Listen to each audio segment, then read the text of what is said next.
வணக்கம்.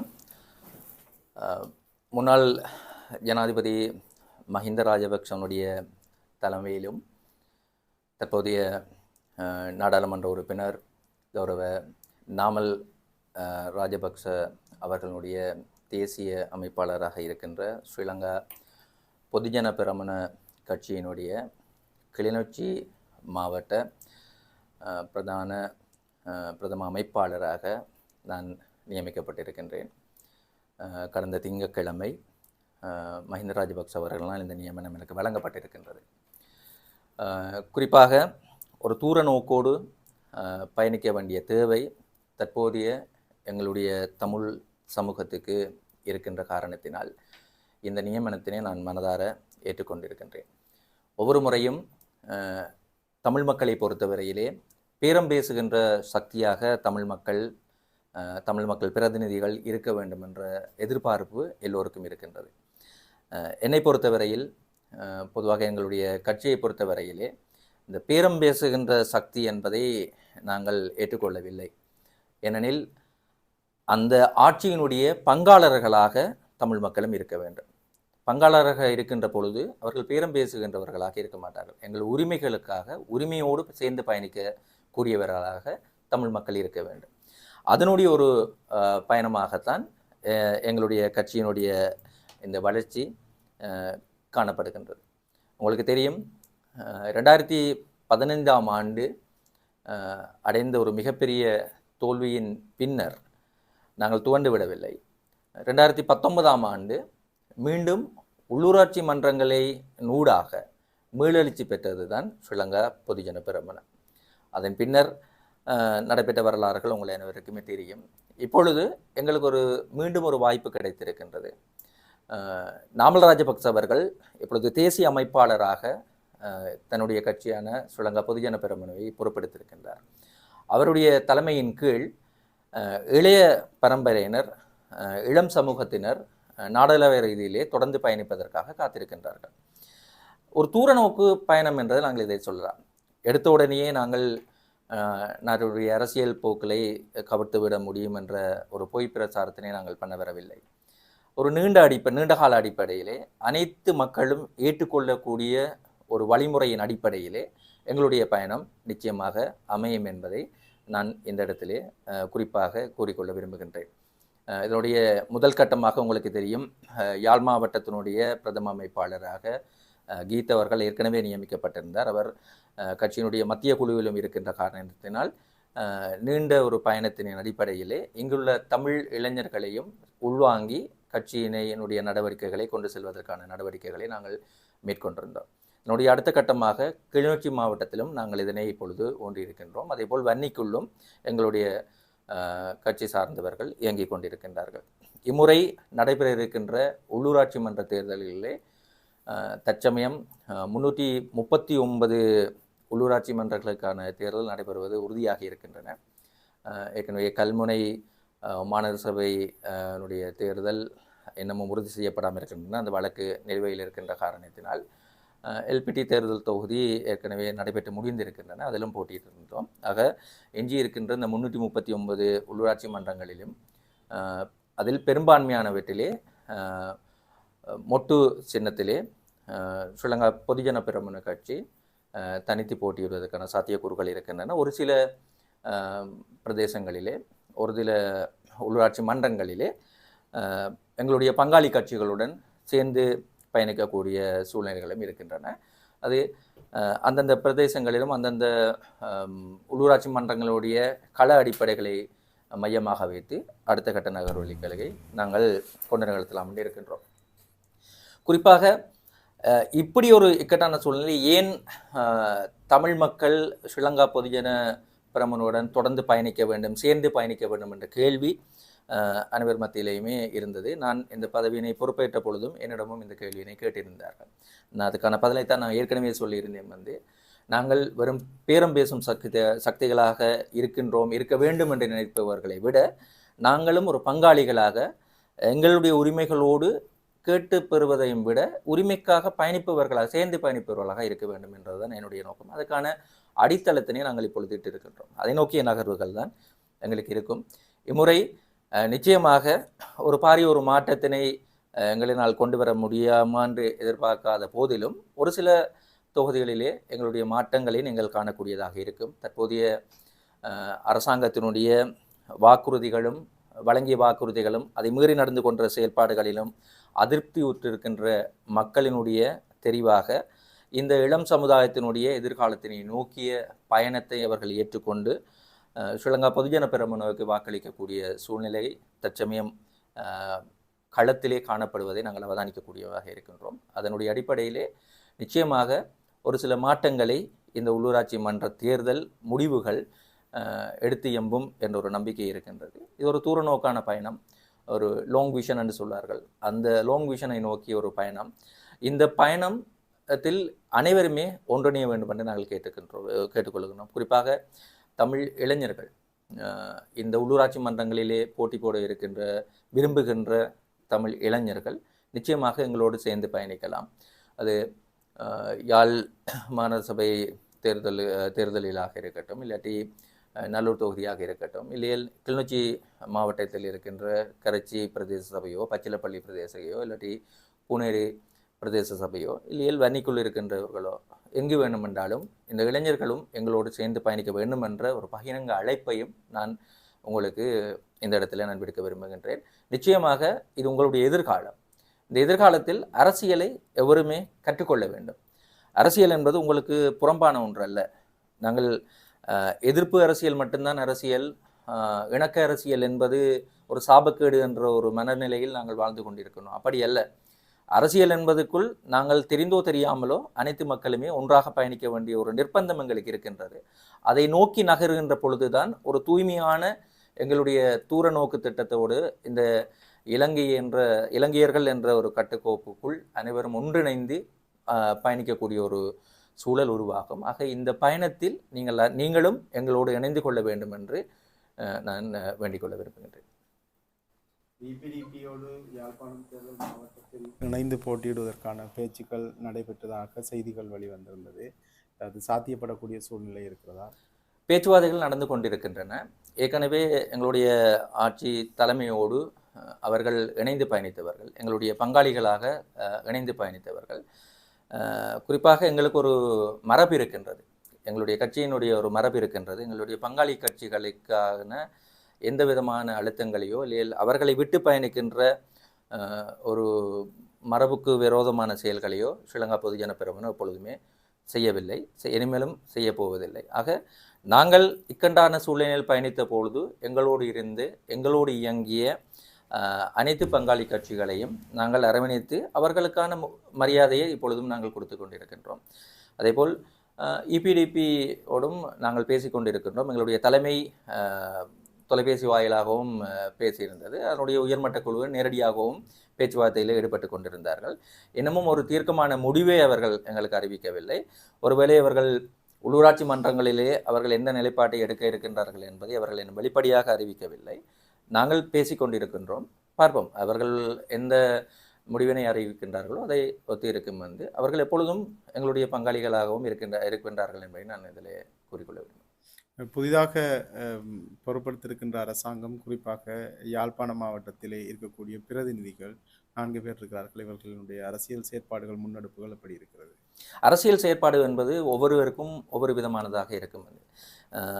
சில வேளையில் அமைதியான அரசியலையும் கூட நாங்கள் பார்த்திருக்கின்றோம், சில வேளையிலே ஆர்ப்பாட்டமான அரசியலையும் நாங்கள் பார்த்திருக்கணும். இந்த இருக்கின்ற நாடாளுமன்றத்துக்குள் இருக்கின்ற உறுப்பினர்கள் ஒவ்வொருவருமே ஒவ்வொரு விதமாக இருக்கின்றார்கள். அந்த அடிப்படையிலே வடமாகாணத்தை பிரதிநிதித்துவப்படுத்துகின்ற, குறிப்பாக யாழ் மாவட்டத்தினை பிரதிநிதித்துவப்படுத்துகின்ற பிரதிநிதிகளாக இருக்கின்ற தெரிவு செய்யப்பட்ட 6 பேரும் தேசிய பட்டியல் ஊடாக வந்திருக்கின்ற ஒருவன் 7 பேரிலுமே ஒவ்வொருவருமே ஒவ்வொரு விதமாக இயங்கிக் கொண்டிருக்கின்றார்கள். அதிலே சிலர் அமைதியாக இயங்கிக் கொண்டிருக்கின்றார்கள், சிலர் ஆர்ப்பாட்டமாக இயங்கிக் கொண்டிருக்கின்றார்கள். அது அவர்களுடைய இயங்கு நிலை சார்ந்தது. ஆனால் எங்களை பொறுத்தவரையிலே வழங்கிய வாக்குறுதிகள் ஒன்று இருக்கின்றன, மக்கள் கொடுத்திருக்கின்ற ஆணை ஒன்று இருக்கின்றது. பெருவாரியான ஆணையினை தூக்கி கொடுத்திருக்கின்றார்கள். அதை அவர்கள் சீர்பட நடத்துகின்றார்களா என்பதை இம்முறை தேர்தலிலே மக்கள் நிச்சயமாக வெளிப்படுத்துவார்கள் என்றதை நான் இவ்விடத்திலே கூறிக்கொள்ள விரும்புகின்றேன். ஏனெனில் அவர்களுடைய செயற்பாடுகளை பொறுத்ததாகத்தான் அடுத்த கட்ட நகர்வுகளை அவர்கள் பார்க்கக்கூடியதாக இருக்கும். தொடர்ச்சியாக போராட்டங்கள் நடைபெற்று தையிட்டி வேலையில்லா பட்டதாரிகள் போராட்டம் வைத்தியசாலையில் நடைபெறுகிறது. இப்படி போராட்டங்கள் நடைபெற்றுக் கொண்டிருக்கிறது. இந்த போராட்டங்களுக்கு குறிப்பாக தையிட்டி விவகாரத்தில் SLPP-யினுடைய நிலைப்பாடு என்ன? சட்டவிரோதமான செயல்பாடுகளுக்கு நாங்களும் விரோதமானவர்கள் தான். எப்பொழுதுமே சட்டவிரோதமான செயற்பாடுகளை அங்கீகரிக்கின்ற ஒரு கட்சியாக இருக்கப் போவதில்லை. குறிப்பாக அன்றைய சூழ்நிலையிலே இருந்த ஒரு பாதுகாப்பு வலயத்துக்குள் நடைபெற்ற ஒரு விவகாரமாக அது இருந்தது. ஆக அதில் நடந்த விவகாரங்களை நியாயப்படுத்துவதாக எங்களுடைய அரசாங்கம் தொடர்ந்தும் செய்யப்பட போவதில்லை. சுமூகமாக அதனை எவ்வாறு தீர்த்து கொள்ளலாம், இன நல்லிணக்கத்தினை எவ்வாறு கட்டி காப்பாற்றலாம் என்பதை நாங்கள் நிச்சயமாக இருப்போம். எப்பொழுதுமே ஊழல் என்ற விவகாரமாக இருக்கட்டும், சட்டவிரோதமான என்ற விவகாரமாக இருக்கும், இதுக்கு ஒத்துப்போகின்ற ஒரு அணியாக எங்களுடைய கட்சி எப்பொழுதுமே. குறிப்பாக இந்த தையிட்டி விவகாரத்தில் காணி உரிமையாளர்கள் கோருகின்றது, அவர்கள் அறுதியாக கோருவது எங்களுடைய காணிகள் வேண்டும் என்பதுதான். இதில் இந்த அவர்களுடைய காணியை அவர்களுக்கு கொடுப்பதாக இருந்தால் இந்த தையிட்டி சட்டவிரோத விகாரை கட்டிடம் உடைக்கப்பட வேண்டும் என்பது அவர்களுடைய போராட்டக்காரர்களுடைய நிலைப்பாடாக இருக்கிறது. இந்த பர்டிகுலரான இந்த கோரிக்கைக்கு உங்களுடைய பதில் என்ன?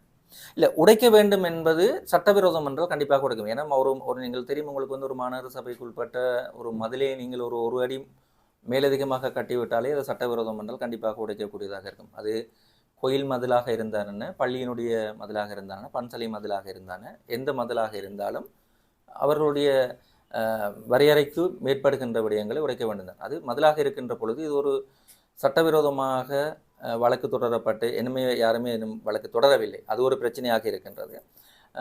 அங்கே இருக்கின்ற நில உரிமையாளர்களுமே ஒவ்வொருவர்களுக்குள் இன்னும் ஒரு கூட்டான ஒரு முடிவினை அவர்கள் தொடர்ந்து எடுக்கவில்லை. ஒரு சிலருடைய கருத்து ஒரு பக்கம் இருக்கின்றது, இன்னொரு சிலர் மறுபுறத்திலே சென்று எங்களுக்கு மாட்டுக்காணிகளை தந்தாலே நாங்கள் விலகிக் கொள்ளலாம் என்ற ஒரு நிலைப்பாட்டில் இருக்கிறாங்க.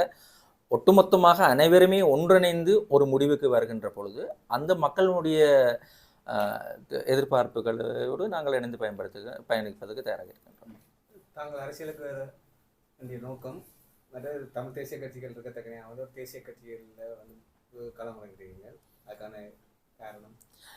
ஒரு ஊடகவியலனாக இவ்வளவு காலம் பயணித்து விட்டு திடீரென்று அரசியலுக்கு வர வேண்டும் என்ற தேவை எனக்கு எப்பொழுதுமே இருந்ததில்லை. நான் எந்த ஒருவான அரசியல் கட்சியோடும் சேர்ந்து பயணித்தவன் இல்லை. ஆனால் அனைத்து அரசியல் கட்சிகள் சார்ந்த நிறுவனங்களோடு சேர்ந்து பயணித்திருக்கின்றேன். ஆகையினால் அரசியலுக்கும் ஊடகவியலுக்கும் என்பது ஒரு நெருங்கிய தொடர்பு தான். ஊடகம் இல்லாமல் அரசியல் இல்லை, அரசியல் இல்லாமல் ஊடகம் இல்லை. இது ஒரு நெருங்கிய ஒரு பிணைப்பு. இன்றைய சூழ்நிலையிலே எதற்காக நான் இந்த ஒரு அரசியல் களத்துக்குள் நேரடியாக இறங்க வேண்டும் என்று எதிர்பார்த்தேன். நான் முதலே கூறியது தான், நான் ஒரு பேரம் பேசுகின்ற சக்தியாக தமிழ் மக்களை பிரதிநிதித்துவப்படுத்தி நான் வந்திருக்கலாம். ஆனால் தொடர்ந்து நாங்கள் பேரம் பேசுபவர்களாக மாத்திரமே தொடர்ந்து இருக்க வேண்டிய ஒரு சூழ்நிலையில் தான் இருக்கும். குறிப்பாக நான் நேரடியாகவே குறிப்பிடுகின்றால் தமிழ் தேசிய கூட்டமைப்பினையோ இல்லாட்டி தமிழரசு கட்சியினையோ நீங்கள் எடுத்துக்கொண்டீர்களா என்றால் அவர்கள் ஒரு அரசாங்கத்தோடு சேர்ந்து இணைந்து ஒரு அமைச்சு பதவியையோ இல்லாட்டி ஒரு அங்கீகரிக்கப்பட்ட பதவியிலோ எடுத்து பயணிக்கக்கூடிய சூழ்நிலையை அவர்களுக்கு இல்லை. அதை யதார்த்தமாக அவர்கள் ஏற்றுக்கொள்ளப் போவதும் இல்லை, ஒரு காலத்திலுமே இருக்க போவதில்லை. ஆனால் அவர்கள் கூறுகின்ற விடயம், நாங்கள் ஒரு பெரும் சக்தியாக இங்கு இருப்போமானால் ஒரு சேர்ந்து பயணித்து ஒரு பேரம் பேசி இடத்தினை பெற்றுக்கொள்ளலாம் என்று குறிப்பிடுகின்றார்கள். என்னுடைய நிலைப்பாடு என்னவென்றால், அப்படி நாங்கள் ஒரு சண்டை பிடித்து பேரம் பேசி எடுப்பதை விட நாங்களே ஒரு ஆட்சி அமைப்பாளர்களாக மாறுகின்ற பொழுது எங்களுக்கு தேவையானதை நாங்களே எடுத்துக்கொள்ளலாம்.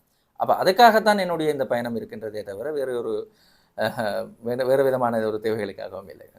வடக்கில் பிரமணனுக்கு எதிரான ஒரு அதிருப்தியான ஒரு நிலைப்பாடுகள் காணப்படுறது வந்து பெரும்பான்மையாக இருக்கிறது. இந்த நிலையில வந்து பிரமண அமைப்பாளர்களாக வந்து 2 தமிழர்கள் வந்து நியமிக்கப்பட்டிருக்கீங்க.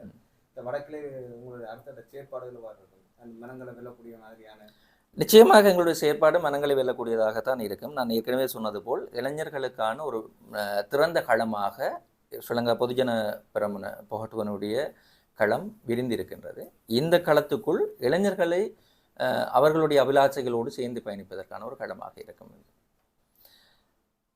இதில் இன்னொரு விடயத்தை நான் இந்த இடத்துல குறிப்பிட விரும்புகின்றேன். உங்களுக்கு தெரியும், இப்போ அரசாங்கத்தின் மீது அதிருப்தி என்பது ஒரு பக்கம் இருக்கு, அவர்களுடைய ஒரு கொள்கையிலேயே பல மாற்றங்களையும் நாங்கள் காணக்கூடியதாக இருக்கிறது. ஒரு குறிப்பான விடயத்தை நாங்கள் நீங்கள் அனைவருமே பரிச்சயமான ஒரு இண்டிபெண்டன்ட் கமிஷன், சுயாதீன ஆணைக்குழுக்கள் இருக்கின்றன. போலீஸ் ஆணைக்குழு, தகவல் அறியும் ஆணைக்குழு, இப்படி ஆணைக்குழுக்கள் இருக்கின்றன. இந்த ஆணைக்குழுக்கள் சுயாதீனமாக இயங்க வேண்டும் என்று முழுமூச்சாக நாடாளுமன்றத்துக்குள் குரல் கொடுத்து இயங்கியவர்கள் இதே ஜேவிபி தான்.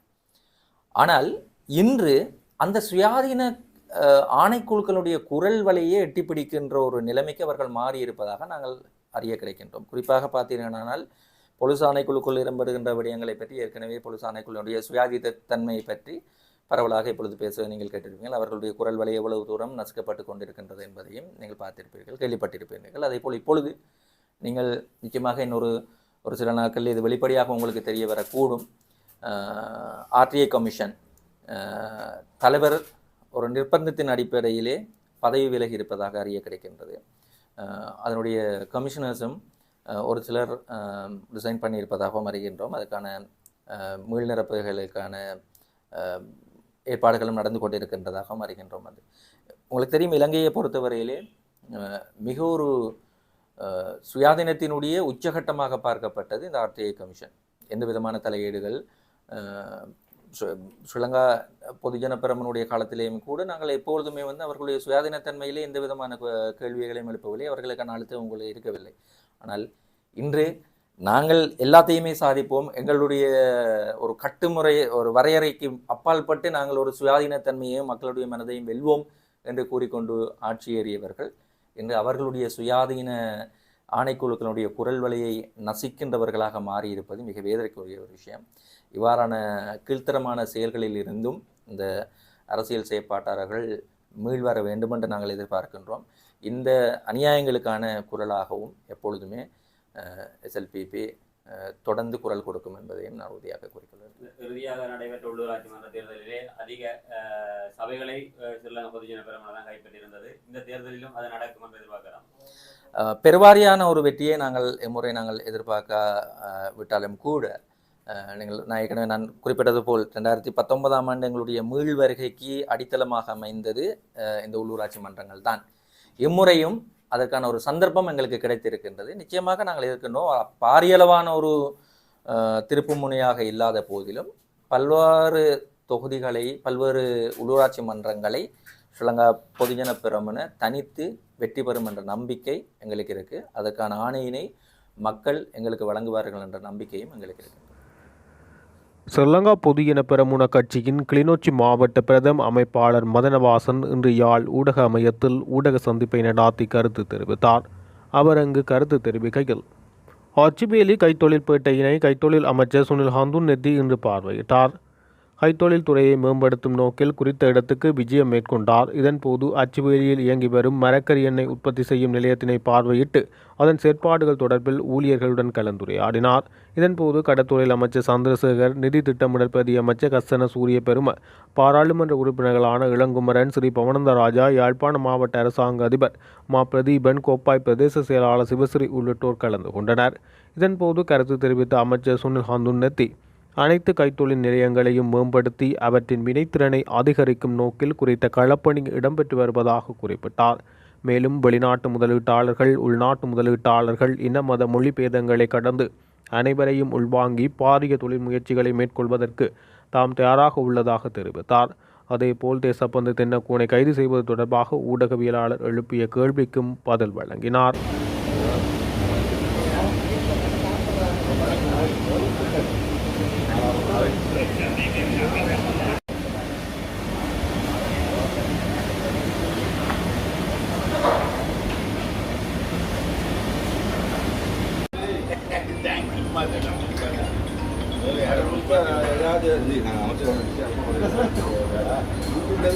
சரியா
අපේ නව රජයේ නව ආර්ථික ප්‍රතිපත්තිය අනුව විශේෂයෙන්ම නිෂ්පාදන ආර්ථිකය පුළුල් කිරීමේ අපේ වැඩපිළිවෙල අනුව ජනාධිපතිතුමාගේ උපදෙස් එක්ක අපි අද දවසේදී උතුරු පළාතේ සංවර්ධන ව්‍යාපෘති ගණනාවක් නිරීක්ෂණය කරනවා.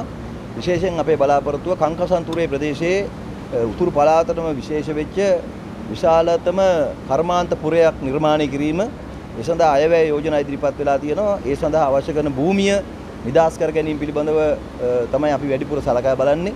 මොකද කංකසන්තුරේ වරාය දියුණු කිරීමත් එක්ක වරාය ආශ්‍රිතව අපනයන ආර්ථිකය ඉලක්ක කරගත්ත රැකියාව උත්පාදනය කරන නව නිෂ්පාදන සඳහා විශාල කර්මාන්ත පුරයක් අවශ්‍ය වෙලා තියෙනවා. මේ අපේ දැනට තියෙන කාර්මික සංවර්ධන මණ්ඩලයේ යටතේ තියෙන කර්මාන්ත පුරය මේ කර්මාන්ත පුරයත් අපි තවදුරටත් සංවර්ධනය කරන්න අවශ්‍යයි. මේකේ තවදුරටත් නව නිෂ්පාදන සඳහා නව ව්‍යවසායකින්ට අක්කර 40ක විතර භූමියක් වෙන් කරලා තියෙනවා. එය සංවර්ධනය කරන්න අවශ්‍යයි. දැනට 400ක පමණක් මෙතන රැකියා ලබා දීලා තියෙනවා.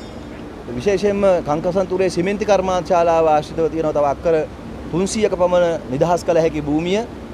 ඒ භූමියත් අපි නිදහස් කිරීමට බලාපොරොත්තු වෙනවා. ඒ වගේම පරන්තන් නව කෙමිකල් රසායන නිෂ්පාදන කර්මාන්ත පුරය අපි ආරම්භ කරනවා. ඒ කර්මාන්ත පුරය ආරම්භ කිරීමත් එක්ක මේ නිෂ්පාදන බොහෝමයකට අවශ්‍ය කරන රසායනික ද්‍රව්‍ය එකම ස්ථානයකින් ලබා ගන්න පුළුවන්කම තියෙනවා. විශේෂයෙන්ම යොදා නොගත් භූමීන් විශාල ප්‍රමාණයක් සංවර්ධනයට යොදා ගන්න උතුරු පළාතේ තියෙනවා. ඒ වගේම අපේ ලුණු නිෂ්පාදන සඳහා වන ලුණු නිෂ්පාදන එලිෆන්ට් පාස්වල අපි ආරම්භ කරනවා. එයත් අපි අද නිරීක්ෂණය කරනවා. ඒ වගේම ඔඩු සුඩාන් වල සෙරමික් ෆැක්ටරියේ වැඩ කටයුතු අද ආරම්භ කරනවා. උළු නිෂ්පාදනය කරන විශේෂ උතුරු පළාතේ ජනතාව මේ වන විටත් තවමත් විශාල වශයෙන් උළු අවශ්‍යතාවයින් පෙළෙනවා නිවාස ඉදිකිරීම වලට. ඒ උළු ලබා දෙන්න අපට පුළුවන්කම උතුරු පළාතට අද ඉඳලා පුළුවන් වෙයි කියලා අපි විශ්වාස කරනවා. මෙන්න මේ කර්මාන්ත නව නිෂ්පාදන දියුණු කිරීමට අලුත් අපනයන ආර්ථිකයක් උතුරු පළාතේ බිහි කිරීමට අයවැයෙන් විශාල ප්‍රතිපාදන ශක්තියක් අපට ජනාධිපතිතුමා ලබා දීලා තියෙනවා. ඒ නිසා තමයි මුදල් අමාත්‍ය නියෝජ්‍ය මුදල් අමාත්‍යතුමත් ඒ වගේම දීවර අමාත්‍යතුමත් අපි ඇවිල්ලා අද මේ උතුරු පළාතේ මේ නිරීක්ෂණ කටයුතු සිද්ධ කරන්නේ. අපි බලාපොරොත්තු වෙනවා මේ අවුරුද්දේ අයවැයෙන් වෙන වෙන ප්‍රතිපාදන උතුරු පළාතේ ජනතාවට විශාල සේවයක් සලසන ආකාරයට ඉතා ඉක්මනින් යෙදවීම කටයුතු කරන්න. ඒ සඳහා වන උපදෙස් අපි දිසාපත්තුමාලට ඒ වගේම ආණ්ඩුකාරතුමා ඇතුළු රජයේ නිලධාරීන්ට ලබා දෙනවා. ඔවුන්ගේ සහයෝගය අපට ඉතාම ඉක්මනින් ලැබෙනවා. ජනතාවගේ ලොකු ආශිර්වාදයක් තියෙනවා, විශ්වාසයක් ගොඩනැගිලා තියෙනවා. නව රජය විශේෂයෙන් ජනතාව ජනාධිපතිතුමා කෙරෙහි තියපු විශ්වාසය අපි ඒ ආකාරයෙන්ම ආරක්ෂා කරලා උතුරු පළාතේ ජනතාවගේ ආදරයත් එක්ක විශාල ආයෝජන ප්‍රමාණයක් ඉදිරි කාලය තුළ මේ උතුරට ගේන්න බලාපොරොත්තු වෙනවා. ඒක තමයි අපේ මේ අද ගමනේ මූලික පරමාර්ථය. The development in the northern region, particularly Jaffna, there are so much of opportunities and potential. Our objective, Honorable Minister of Industries is here with us. The chairman of BOI is in Jaffna today. He will be joining us shortly. The Honorable Minister for Fisheries is here with us. And we will mobilize the entire government structure to facilitate the development of the northern region. The road infrastructure, the water facilities that is required, the transportation facilities. The idea is to create employment, ensure the land is properly utilized to give the best benefit to people in the north. There is so much of potential as a region in the northern, the connectivity, close proximity and several natural resources that we have within the area. Several neglected lands are being identified as of now. So we are, as I mentioned earlier, budget has allocated so much of resources to facilitate the development of the northern region. We will get the government mechanism involved through the GS office, all the mobilization of those resources as well as inviting new investors to make use of the facilities that we will be creating. It will be based on the northern based development, championing the coast, bringing in employment, allowing youth to stay in the northern region, allow them to contribute to the national economy. Instead of development concentrated into limited areas, the present government's objective with the HE's initiatives is to bring development into all the regions. Northern region has been identified as one of those priority zones. We will continue to engage We will continue to visit these areas to identify hotspots and to develop them, to invite investors and to create a world-class facility based on the northern region that everyone can be proud of through the development initiative. Thank you. இன்று நாங்கள் விஷேடமாக கைத்தொழில் அமைச்சர் சுனில் அந்துண்ணத்தி அவர்களும் அதே போன்று நிதி அமைச்சின் பிரதி அமைச்சர் ஹர்ஷன சூரிய பெரும் அவர்களும் அதே போன்று நானும் எங்களுடைய பாராளுமன்ற உறுப்பினர்களும் இன்று விஷேடமாக இந்த கைத்தொழில் பேட்டைகள் தொடர்பாகவும் கைத்தொழில் துறையை கட்டியெழுப்புவது தொடர்பாகவும் அதற்கான கள ஆய்வு ஒரு அறிக்கை சமர்ப்பதற்கான ஒரு நடவடிக்கை இன்று நாங்கள் எடுத்திருக்கின்றோம். அதன் பொழுதுக்கே விஷேடமாக இந்த பிரதேசத்திற்கு வருகை தந்திருக்கின்றோம். அப்போ இந்த பிரதேசத்தை நாங்கள் பார்க்கின்ற பொழுது இந்த தொழிற்சாலையை நாங்கள் பார்க்கின்ற பொழுது உண்மையிலேயே இவ்வாறான வளங்கள் இருக்கின்றது. அது மாத்திரமல்ல, அதற்கான ஆளுமை இருக்கின்றது, அதற்கான ஆள்புலமும் இருக்கின்றது. இவைகள் அனைத்தையும் வைத்து கொண்டு இன்றைக்கு நாங்கள் என்ன செய்கின்றோம் என்கின்ற கேள்வியும் எழுகின்றது. அந்த வகையில் விஷேடமாக எங்களுடைய அரசாங்கம், தேசிய மக்கள் சக்தியினுடைய அரசாங்கம், எங்களுடைய ஜனாதிபதியும் இம்முறை வரவு செலவு திட்டத்திலும் கூடுதலான நிதி ஒதுக்கீடுகளை நாங்கள் வடமாகாணத்தை நோக்கி செய்திருக்கின்றோம். அப்போ அதனால் எங்களுக்கு தேவை இருக்கின்றது விஷேடமாக, அதாவது கைத்தொழில் மயமாக மாற்றுகின்ற ஒரு நடவடிக்கை நோக்கி பிரவேசிப்பதற்கான ஒரு ஆரம்ப கட்ட நடவடிக்கைக்கான கள ஆய்வே இன்று இடம்பெறுகின்றது. அதன் பொழுது விஷேடமாக நாங்கள் இன்று இந்த பிரதேசத்தில் எங்களுடைய கள ஆய்வு செய்திருக்கின்றோம். பிறகு கேகேஎஸ் பிரதேசத்தில் காங்கேசன்துறை பிரதேசத்தை தான் நாங்கள் கூடுதலாக முன்னிலைப்படுத்துகின்ற பிரதேசமாகும். ஏனென்றால் அங்கு எங்களுக்கு கடல் தொழில் ஈடுபடுகின்றவர்கள் இருக்கின்றார்கள். அதே போன்று எங்களுக்கு துறைமுகம் இருக்கின்றது, அது பக்கத்தில் விமான நிலையம் இருக்கின்றது. அதன் காரணமாக ஒரு கைத்தொழில் மயமாகுகின்ற கைத்தொழில் பேட்டையாக மாற்றுகின்ற ஒரு நடவடிக்கை முன்னெடுக்க வேண்டியிருக்கின்றது. அதற்கான காணிகளை விடுவிப்பது தொடர்பாகவும் காணிகள் எவ்வாறான நிலையில் இருக்கின்றது என்பது தொடர்பாகவும் ஆராய்வதற்கும் அது தொடர்பாக கூடுதலான கவனத்தை செலுத்துவதற்கு எங்களுடைய ஜிஏ அவர்கள் உடன் உரையாடியும் இருக்கின்றோம். அதன் போது நாங்கள் பல்வேறு அதாவது காணிகளையும் இனக்கண்டு கொண்டிருக்கின்றோம். அந்த இனக்கண்டு கொண்ட காணிகளை மேலும் பார்வையிட்டு அங்கிருந்து ஒரு புதிய தொழில் மையத்தை உருவாக்குவதற்கான ஏற்பாடுகளை செய்கின்ற நடவடிக்கையை நாங்கள் முன்னெடுக்க இருக்கின்றோம். அதே போன்று இன்றைக்கு நாங்கள் விஷேடமாக வடக்குக்கு கிராமங்களுக்கு வீதிகளை புனரமைக்கின்ற, குளங்களை புனரமைக்கின்ற எல்லா வகையிலும் இன்றைக்கு வடக்கு மாகாணத்தை முன்னேற்றுகின்ற நடவடிக்கை முன்னெடுப்பதற்கான காரணம் இருந்தோம். அதன் மூலமாக தொழில் மயமாக்குவதே எங்களுடைய குறிக்கோளாக இருக்கின்றது. அதன் அடிப்படையில் எங்களுக்கு இன்று அதுக்கு அடுத்த கட்டமாக பரந்தன் கெமிக்கலை ஆரம்பிக்கின்றோம், எங்களுடைய உப்பளத்தை ஆரம்பிக்கின்றோம். அதே போன்று எங்களுடைய ஓட்டு தொழிற்சாலையை மீண்டும் ஆரம்பிப்பதற்கான நடவடிக்கை எடுக்க இருக்கின்றோம். இதே போன்று அதாவது கேகேஎஸ் போன்றே ஒரு முக்கியமான ஒரு பிரதேசமாக விளங்குகின்ற மாங்குளத்தையும் நாங்கள் தொழில் பேட்டையாக மாற்றுகின்ற நடவடிக்கைகளுக்கு அடிக்கல் நாட்டுவதற்கான அல்லது அடித்தளமிடுவதற்கான செயற்பாட்டு விஜயத்தை தான் இன்று நாங்கள் மேற்கொண்டிருக்கின்றோம். அந்த வகையில் அதற்கு எங்களுடைய அமைச்சர்கள், கேபினட் அமைச்சர்கள், பிரபலமான அமைச்சர்கள் 3 பேர் இந்த இடத்தில் கலந்து கொள்வது உண்மையிலேயே யாழ்ப்பாணத்தில் நிச்சயமாக ஒரு மாற்றத்தை ஏற்படுத்துவதற்கு ஆரம்ப அடித்தளத்தை இடுவார்கள் என்ற நம்பிக்கை எனக்கு.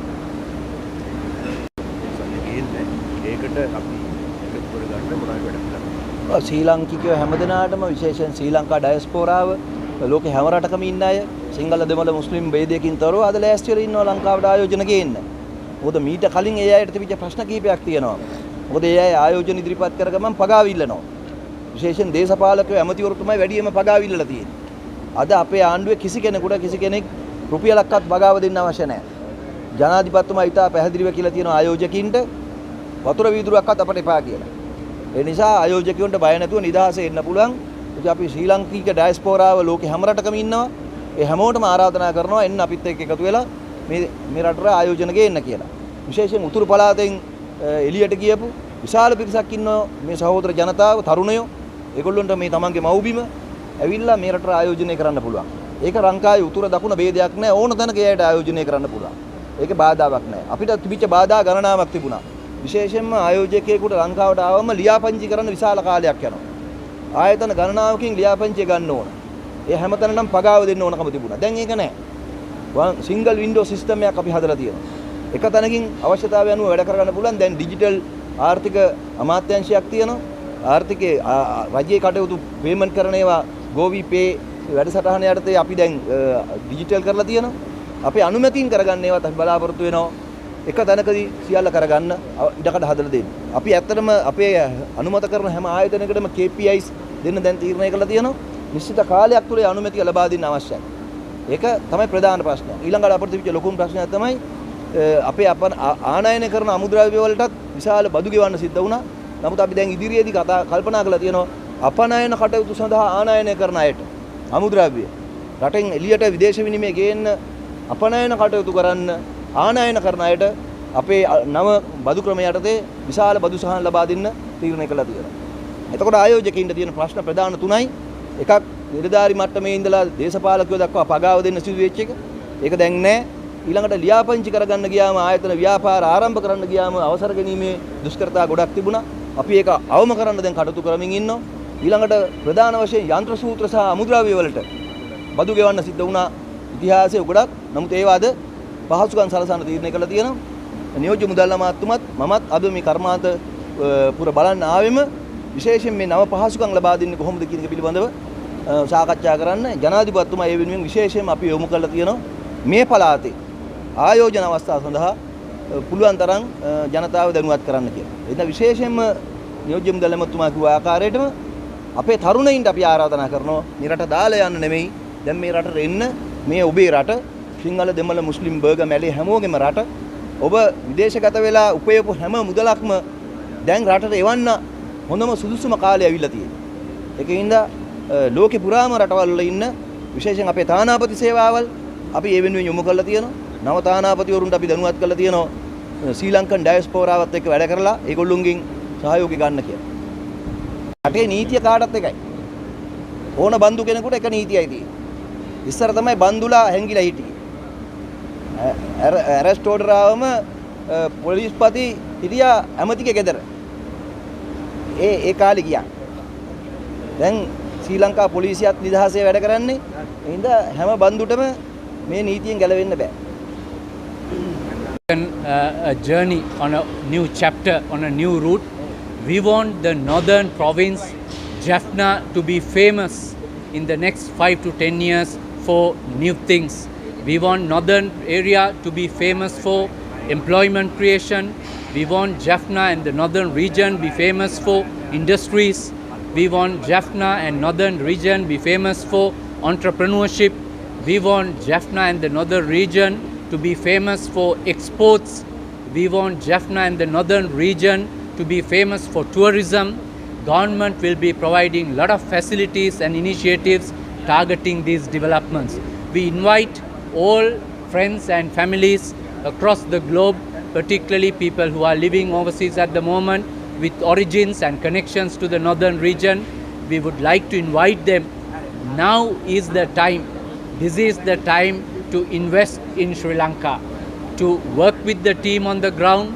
Government is dedicated and providing a lot of opportunities and support targeting the developments of various regions. Jaffna is one of them, northern region is one of them. Through the budget, the dedicated provisions is a testimony for that one. So once again, we would welcome investments from overseas, local investors, foreign investors, particularly investors overseas who have connections to the northern region. This is a wonderful opportunity. Let's not allow this window of opportunities to pass through. Let's get together and make it happen. Thank you.